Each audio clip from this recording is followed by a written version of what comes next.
Bismillahirrahmanirrahim and Assalamu alaikum.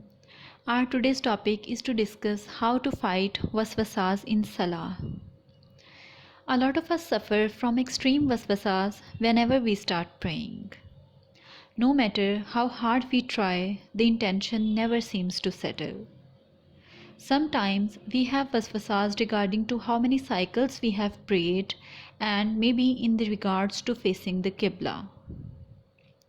Waswasas, also known as evil thoughts or whisperings from Shaitan during prayer and at other times, came from the Shaitan, who is keen to misguide the Muslims and keep him away from the good. One of the Sahaba complained to the Messenger of Allah, peace and blessings be upon him, about waswasas during prayer, and he said, "The Shaitan comes between me and my prayer and recitation, confusing me therein." The Messenger of Allah, peace and blessings be upon him, said, "This is a devil called Khanzab. If he affects you, seek refuge in Allah from him and spit dryly to your left 3 times." He, the Sahabi, said, "I did that and Allah subhanahu wa ta'ala took that away from me." Proper focus or khushu is the essence of prayer. Prayer without proper focus is like a body without a soul. The following are 2 of the things that help one to develop the proper focus. Number 1. Striving to think about what you are saying and doing. Pondering the meanings of Quran, zikr and du'as that you are reciting, bearing in mind that you are conversing with Allah as if you can see Him. For when the worshippers stand to pray, he is speaking to his Lord, and perfection of worship means worshipping Allah as if you are seeing Him, and knowing that even though you can't see Him, He sees you. Every time a person experiences the sweetness of prayer, he will be more inclined to do that, and it depends on the level of one's faith. Number 2. Striving to ward off the things that may distract you during prayer, namely thinking about things that are irrelevant or distracting. Waswasas affect each person differently because waswasas has to do with person's level of doubts and desires and degree to which the person is attached to other things or fear other things. Allah subhanahu wa ta'ala says, this is the interpretation of meaning, and if there comes to you from Shaitan an evil suggestion, then seek refuge in Allah.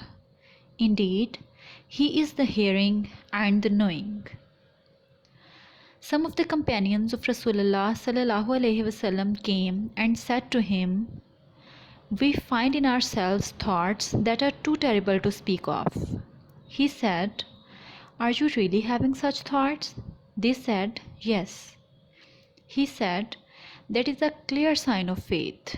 Narrated by Muslim, a hadith from Hazrat Abu Hurairah radhiyallahu anhu. Al-Nawawi said in his commentary on this hadith, the Prophet's word, "that is a clear sign of faith," means the fact that you think of these waswasas as something terrible is a clear sign of faith. For if you dare not to utter it and you are afraid to speak it, this is the sign of one who has achieved perfect faith and who is free of doubts. So, what should we do when we are having waswasas? Remedy number 1. If you feel that you are being affected by these waswasas, say, "Amantu billahi wa rasulihi." I believe in Allah and His Messenger. It is said in Ahmad that it was narrated from Hazrat Aisha radhiyallahu anha that the Messenger of Allah, peace and blessings be upon him, said, "The Shaitan comes to one of you and says, 'Who created you?' And he says, 'Allah.' Then the Shaitan says, 'Who created Allah?' If that happens to any one of you, let him say, 'Amantu billahi wa rasulihi.' I believe in Allah and His Messenger. Then that will go away from him. Remedy number 2.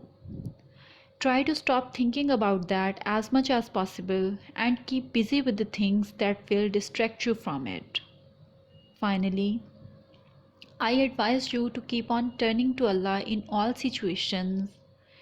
Indeed, Allah is the one who knows the best. Jazakallah. Thank you for watching my video. If you like it, please subscribe my channel.